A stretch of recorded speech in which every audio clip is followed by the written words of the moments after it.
Hi, today is March 13th, 2026, and here are my poems for the day. The first one is poem number 396 for the year, Purgatory.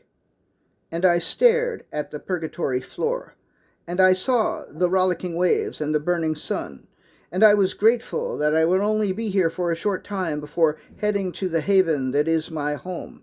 And I was grateful that the purgatory I was in was a Brooklyn nightclub rather than a hellish nightmare where I would be punished for my sins for as long as I had to be punished for my sins before heading to the haven that is heaven.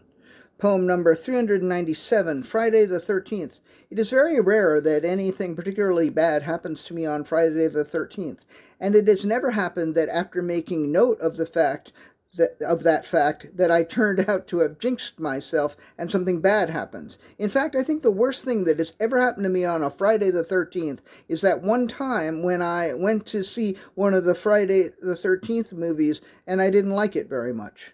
Poem number 398, His and Hers. Todd and Ted were a gay couple, and neither was the top and neither was the bottom, but they did have a lot of his and hers shit.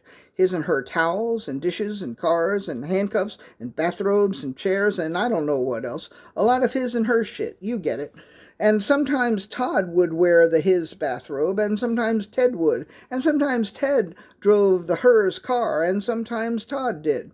There were absolutely no power dynamics between the two of them, and although a lot of their friends secretly thought that Todd and Ted were basic, I thought they were kind of interesting.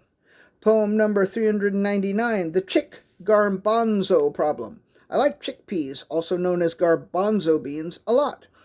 But I don't like the name chickpeas, and I don't like the name garbanzo beans. Both names sound kind of unappetizing to me. Chickpeas suggest chicken, which I don't eat, and garbanzo beans sounds like gonzo beans or Gerald McBoing beans, which sound like you would get injured if you put them in your mouth. I don't know what I would call them if I was in charge of naming them, but it would have nothing to do with chicks or peas or beans or garbanzo anything. And the last poem of the day, poem number 400, poems for which I only have the titles so far. Here are titles of poems which I may or may not write at some point in the future.